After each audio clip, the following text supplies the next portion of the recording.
Hello everyone, कैसे आप सब। आप सबका अपने चैनल में स्वागत है। आज मैं आपको एक कहानी सुनाने जा रहा हूँ। अगर आपको एक कहानी पसंद आती है तो वीडियो को लाइक कीजिएगा, शेयर कीजिएगा और चैनल को सब्सक्राइब कीजिएगा। तो चलिए शुरू करते हैं। सालों पहले लखनपुर नाम के राज्य में भीमा नाम का राजा शासन किया करता था। वह बहुत ही महत्वाकांक्षी था और अपनी प्रजा से बहुत प्यार करता था। उनके राज्य में चारों ओर खुशहाली थी, लेकिन राजा रानी खुद हमेशा दुखी रहते थे। उनके पास धन दौलत शोहरत सब कुछ था, लेकिन उनकी संतान न थी।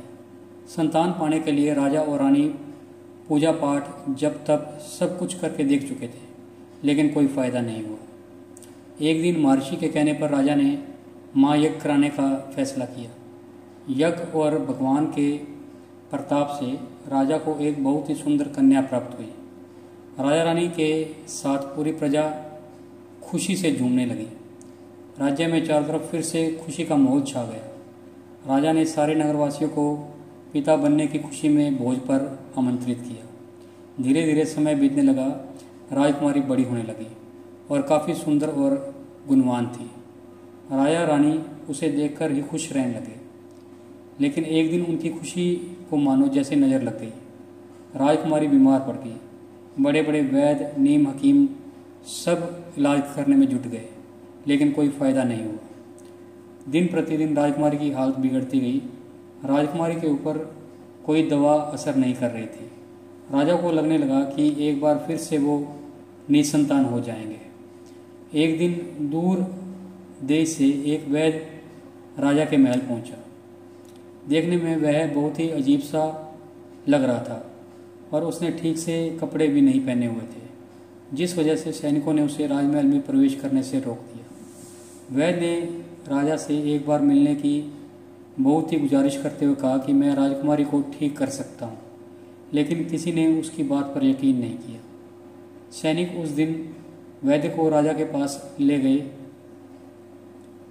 और वैद्य ने सबसे पहले राजा को अपना परिचय दिया और कहा कि मैं आपकी बेटी को ठीक कर सकता हूँ। राजा उसकी बात सुनकर प्रसन्न हुए, लेकिन उनका रहन सहन देखकर राजा ने भी उन पर यकीन नहीं किया।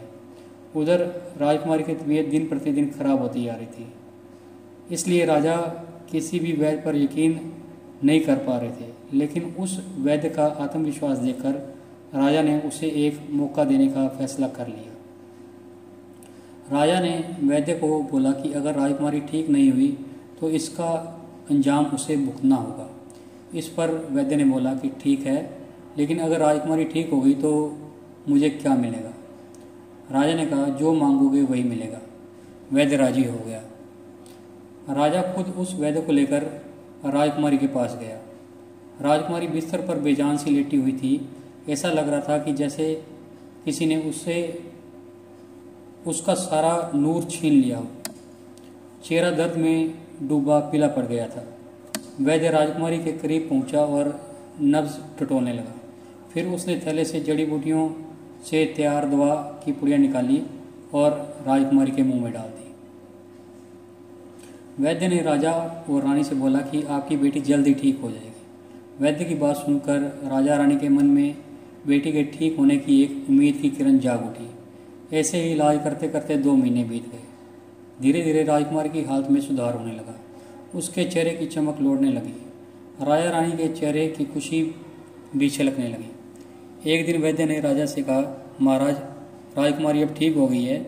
ये 1 महीने की पुड़िया बनाकर दे रहा हूँ। इसे समय पर राजकुमारी को देते रहना। इसके बाद राजकुमारी पूरी तरह से स्वस्थ हो जाएगी। यह बीमारी दोबारा उसके पास नहीं फटकेगी। अगले दिन राजा ने वैद्य को अपने पास बुलाया और कहा कि वादे के मुताबिक मैं तुम्हें इनाम देना चाहता हूँ। बताओ तुम्हें क्या चाहिए। वैद्य बोला, सोच लीजिए राजा जी, आप अपने वादे पर कायम रह पाएंगे। राजा ने बोला, तुमने मेरी बेटी को स्वस्थ किया है, बोलो क्या मांगते हो।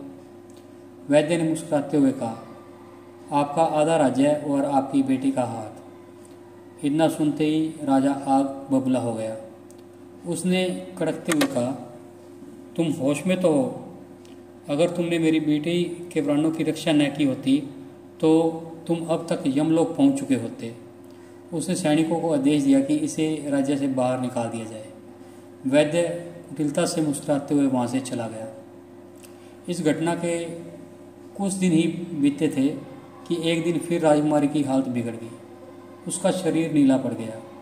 आनन फानन में राजवैद्य को बुलाया गया। राजवैद्य ने बताया कि राजकुमारी को जहर दिया गया है, इसका तोड़ किसी के पास नहीं है।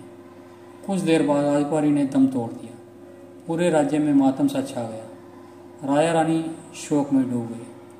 छानबीन में पता चला कि वैद्य ने राजकुमारी को 1 महीने खाने के लिए जो पुड़िया दी थी उनमें से एक पुड़िया में जहर था।